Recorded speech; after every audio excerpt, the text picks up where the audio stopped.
Seeds, germination, and soil temperature. Seeds are living capsules of energy. To store them safely and prepare them for planting, it is often best to have seeds dried first. Drying reduces moisture inside the seed, which slows down respiration and prevents fungi or bacteria from growing. A dry seed can rest in storage without losing its strength. When the right conditions arrive, the seed can then absorb water and begin germination. Some seeds benefit from soaking in water overnight before planting. Soaking softens the seed coat, allowing water to enter more quickly. This speeds up the swelling of cells and the activation of enzymes. Seeds with hard coats such as beans or peas often sprout faster when soaked. The water also helps wash away natural chemicals that may slow germination. Not all seeds grow into plants that match the parent. Avocado is one example. When you plant an avocado seed, the tree that grows may produce fruit very different from the parent. This happens because avocados, like apples and mangoes, are highly variable. The seed carries a mix of genetic information from both parent plants. Inside the embryo, the DNA reshuffles traits. The new tree may have fruit that is larger or smaller, less tasty, or slower to ripen. This is why farmers use grafting. By attaching a branch from a known variety onto a rootstock, they ensure the new tree produces the same fruit as the parent. This difference between true-to-type seeds and variable seeds is part of the mystery of plant genetics. Some plants, such as peas or beans, grow very similar to the parent because they self-pollinate and keep their traits stable. Others, like avocado, apple, or citrus, cross-pollinate and mix traits, so the seed does not guarantee the same fruit. When soil temperature is right, the chemistry inside the seed begins. Enzymes break down stored food, membranes soften, and respiration produces energy. If the soil is too cold, enzymes slow down, membranes stiffen, and nutrients remain locked. The seed may fail to sprout. Soil microbes also depend on warmth. Bacteria and fungi release nutrients when active, but in cold soil, they slow down, leaving roots hungry. Soil particles, sand, silt, clay, and organic matter create the structure that holds water and air. Temperature controls how ions like calcium, potassium, and magnesium move into roots.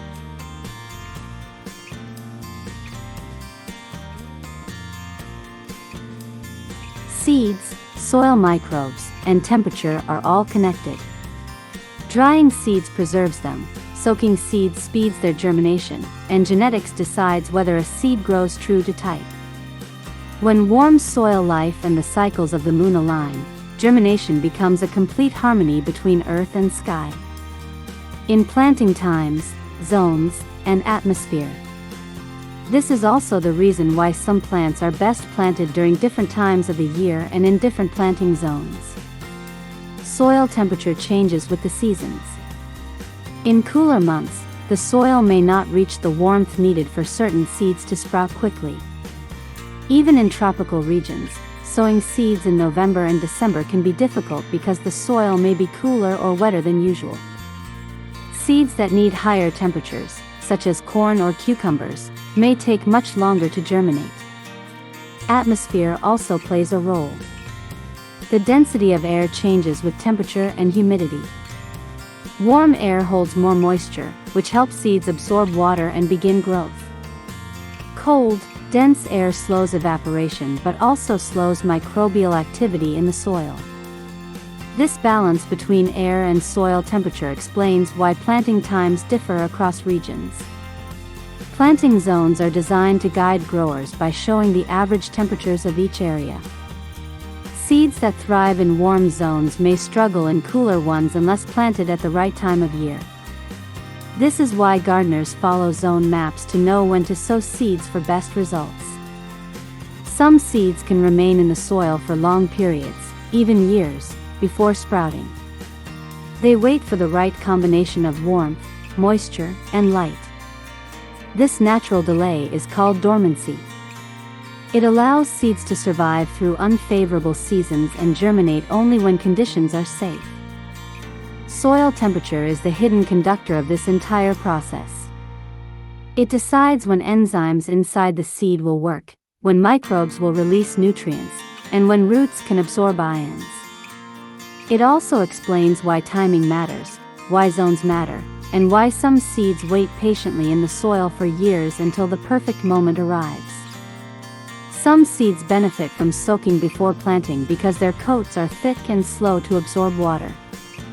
Beans, peas, chickpeas, okra, beets, sunflowers, and even larger seeds like corn and squash often sprout faster when softened in water overnight. Soaking mimics the natural action of rain and helps enzymes inside the seed begin their work more quickly. Other seeds respond best to the cycles of the moon. Leafy crops such as lettuce, spinach, and cabbage are well suited to sowing during the new moon when soil moisture rises. Fruiting crops like tomatoes, peppers, cucumbers, and melons thrive when planted in the first days after the new moon. Root crops such as carrots, beets, radishes, and potatoes prosper when sown closer to the full moon, 3 days before the full moon, but planting is not done on the full moon. As below-ground crops such as cassava and dasim is best after the full moon. Why are plants not done on the full moon? The shift affects plant growth, the shift between the new to the full moon. There are seeds that will not give you the original plant when grown. Apples, mangoes, avocados, peaches, citrus fruits, and many hybrids such as cucumbers, squash, pumpkins, and corn often produce offspring that look and taste different from the parent. This happens because of cross-pollination and genetic mixing inside the embryo.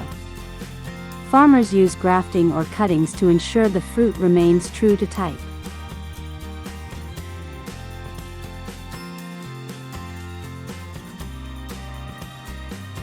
On the other hand, many seeds do grow true to type. Papaya, apricot, pawpaw, sour cherries, heirloom tomatoes, and some citrus varieties like orange and lemon can produce plants that closely resemble the parent. These plants often self-pollinate, keeping their traits stable from generation to generation. Seeds are more than tiny objects. They are living capsules of chemistry, genetics, and cosmic rhythm.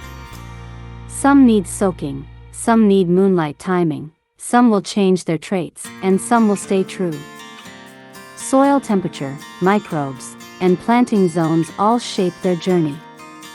And by understanding this beautiful gardening journey over time, you will gain the experience you need to be a great gardener. Just by looking at a plant from anywhere in the world, you can tell a lot about a plant.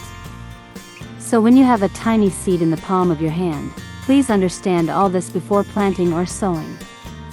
Happy gardening from Gardening with Kirk.